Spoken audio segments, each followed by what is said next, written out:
মিথু অভিযোগ করছিলেন যেটি প্রথমে, আর যেটি হচ্ছে প্রশাসন কি আসলে ঠিকভাবে নিরপেক্ষভাবে দায়িত্ব পালন করছে কিনা, এটি সব দল থেকেই বলা হচ্ছে, সব প্যানেল থেকে বলা হচ্ছে যে আসলে প্রশাসন নিরপেক্ষ নয়।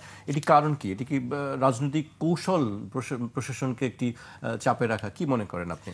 এই জায়গাটা আসলে আমরা শুরু থেকেও খেয়াল করে আসছি যে প্রশাসন মনে হয়েছে যে কোনো একটা বড় রাজনৈতিক দলের যারা এখানে লেজুর ভিত্তি করে থাকেন, যারা রাজনীতি করছেন, তাদেরকে সবসময় সুবিধাজনক একটা অ্যাডভান্টেজ দিয়ে এসেছেন, প্রিভিলেজ দিয়ে এসেছেন বলে আমাদের কাছে মনে হয়েছে। কারণ আমরা যতবার হচ্ছে যতগুলো আচরণবিধি লঙ্ঘন হয়েছে আমরা প্রশাসনের কাছে অভিযোগ করার চেষ্টা করেছি। যেরকম রিডিং রুমে গিয়ে দেখেছি আমরা প্রচারণা করতে, আমরা তাৎক্ষণিকভাবে প্রশাসনকে জানাইছি, এটার ব্যাপারে কোনো পদক্ষেপ নেওয়া হয় নাই। আমাদের যিনি প্রার্থী সাবিকুন নাহার তামান্না কার্যনির্বাহী সদস্য, আপনারা দেখেছেন যে আমরা যখন পিভিসি ব্যানার দিয়ে যখন ঝুলিয়ে দিয়েছি তখন সেখানে তার ব্যানারগুলো ভেঙে দিয়ে সেখানে আমাদের একজন প্রার্থী সাবিকুন নাহার তামান্নার ছবিতে হিজাবুফোবিয়ার যেই একেবারে বিকৃত মস্তিষ্কের চিন্তাভাবনার অধিকারী সেই স্বরূপটা তারা কিন্তু সেখানে প্রস্ফুটন ঘটাইছে। আমরা কিন্তু সেগুলো লিখিত পর্যন্ত অভিযোগ দিয়েছে, বাট কোনো সুষ্ঠু ব্যবস্থা বা বিচারের আওতায় নিয়ে আসা সেই কোনো পদক্ষেপ কিন্তু আমরা বিশ্ববিদ্যালয় প্রশাসন থেকে দেখি নাই। বরঞ্চ হচ্ছে যারা একটু প্রভাবশালী তাদেরকে সবসময় একটা সুবিধাজনক ছাড় দিয়ে এসেছে বলেই আমাদের কাছে মনে হয়েছে। এই পক্ষপাতদুষ্ট আচরণ এটা সবসময়ই আমরা প্রশ্ন রেখে এসেছি। আর যেহেতু হচ্ছে মিতু কয়েকটা বিষয় আসছে, পিভিসি ব্যানার সে যেটা অভিযোগ করলো যে হচ্ছে আমরা আচরণবিধি লঙ্ঘন করেছি, সেখানে সরাসরি নির্বাচন কমিশন নিজে থেকে বলেছেন যে আমরা অনেক কিছু স্পষ্ট ছিল, এখানে কিছু কিছু জায়গা অস্পষ্ট ছিল। এটা নির্বাচন কমিশন নিজে স্বীকার করতেছে আমাদের আচরণবিধিতে কিছু কিছু জায়গা অস্পষ্টতা আছে, যার কারণে এই অভিযোগগুলো হয়েছে। যেরকম যখন আমরা পিভিসি আচরণবিধিতে লেখা ছিল যে হচ্ছে পোস্টার বা হচ্ছে লিফলেট এগুলো দেয়ালে বা গাছে লাগানো যাবে না, দেয়ালে বা গাছে লাগানো যাবে না। আমরা জিজ্ঞাসা করেছি আমরা কি আলাদা ফ্রেম তৈরি করে তারপরে দিতে পারবো কিনা।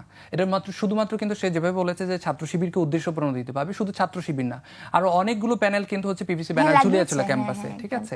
তো তখন কিন্তু হচ্ছে আমরা মানে পারমিশন নিয়ে তারপরে আমরা ব্যানার দিয়েছি আলাদা ফ্রেম তৈরি করে, কোনো গাছে না, কোনো দেয়ালে না। এবং প্রশাসন যখন আমাদেরকে আবার নোটিশ করলো যে হচ্ছে এটাও রাখা যাবে না, আমরা বললাম তাহলে আপনাদের যদি আচরণবিধি, তাহলে প্রথমে প্রশাসন আসলে আপনাদেরকে কেন পারমিশন দিয়েছিল যদি এটা আচরণবিধির মধ্যে থেকেই থাকে? এটা প্রশাসন বলতে পারবে, এই প্রশ্নটা প্রশাসনের কাছে করতে হবে যে আপনারা কেন পারমিশন দিয়েছিলেন।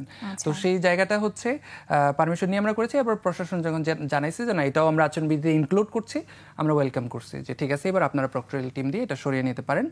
আর ভোট কেন্দ্র নিয়ে মিতু যে অভিযোগগুলো করেছে সেগুলো আসলে রিয়ালিটি।